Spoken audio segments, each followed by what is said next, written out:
There are some really big questions we've got to try and get answers to this morning. But I'll be fair, and we just want to hear what you've got to say. So, shall we get on with it? And we're rolling. Here we go. Join me to hear from the biggest names inside and outside politics. Sunday with Laura Koonsberg. Watch on BBC iPlayer. Ukrainecast keeps you informed about the war in Ukraine.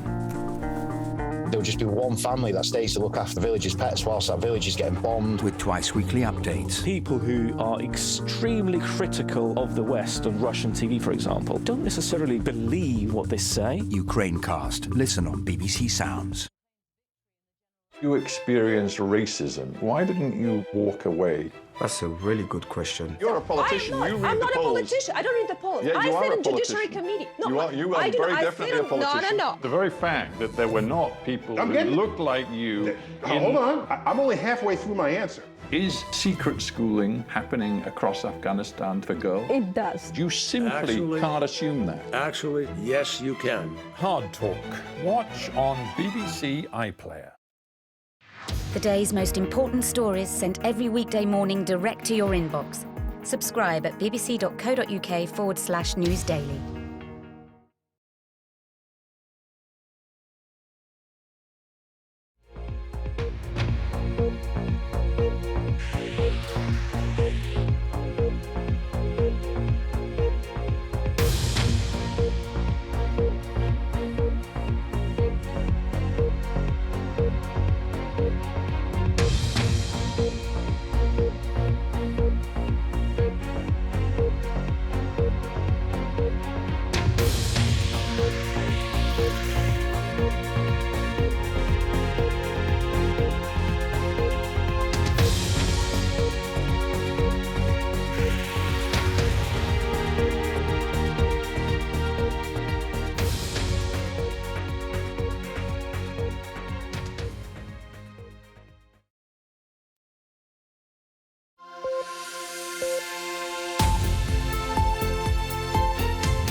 Good morning. Welcome to Breakfast with John Kay and Nina Warhurst. Good morning. Here are your headlines at 6 o'clock. And the killer of 9-year-old Olivia Pratt-Korbel will be sentenced today.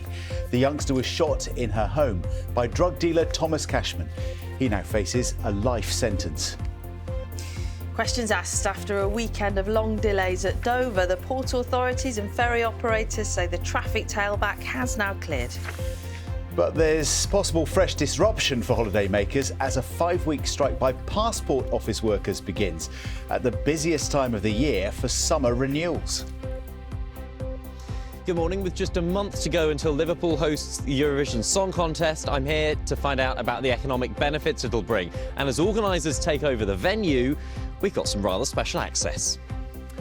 In sports, all aboard the managerial merry-go-round as Chelsea sack Graham Potter and Leicester part company with Brendan Rodgers on a chaotic day in the Premier League. See the Rovers return, Rob. Want to pop in for a pint? A special trip for Rob and Lindsay Burrow to the Coronation Street cobbles as the Rugby League legend helps the soap with its storyline on motor neurone disease. Good morning. It's a cold and for some frosty start to the day today, but for many it's going to be dry. There'll be lengthy spells of sunshine, variable amounts of cloud, especially in the northwest where it's also going to be breezy. I'll have all the details later in the programme.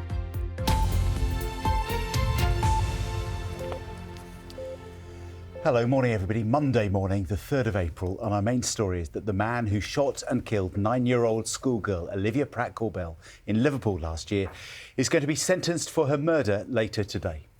Thomas Cashman fired shots into Olivia's family home on the 22nd of August during what prosecutors described as a ruthless pursuit to execute another man. Well, her death stunned not only Merseyside but the entire country and sparked a 6-week manhunt as police appealed for information to find her killer. Well, numerous arrests were made, but police eventually apprehended Thomas Cashman, a 34-year-old drug dealer. He was charged with Olivia's murder on the 1st of October. His trial started in Manchester last month, and the court heard that moments before the shooting, Olivia had come down the stairs saying, "Mum, I am scared." Last Thursday, the jury found him guilty of murder and a number of other offences linked to the incident. Well, our reporter Dave Guest is outside Manchester Crown Court this morning, where that sentencing will happen later. And Dave, this is such an important day for Olivia's family and for the wider community as well.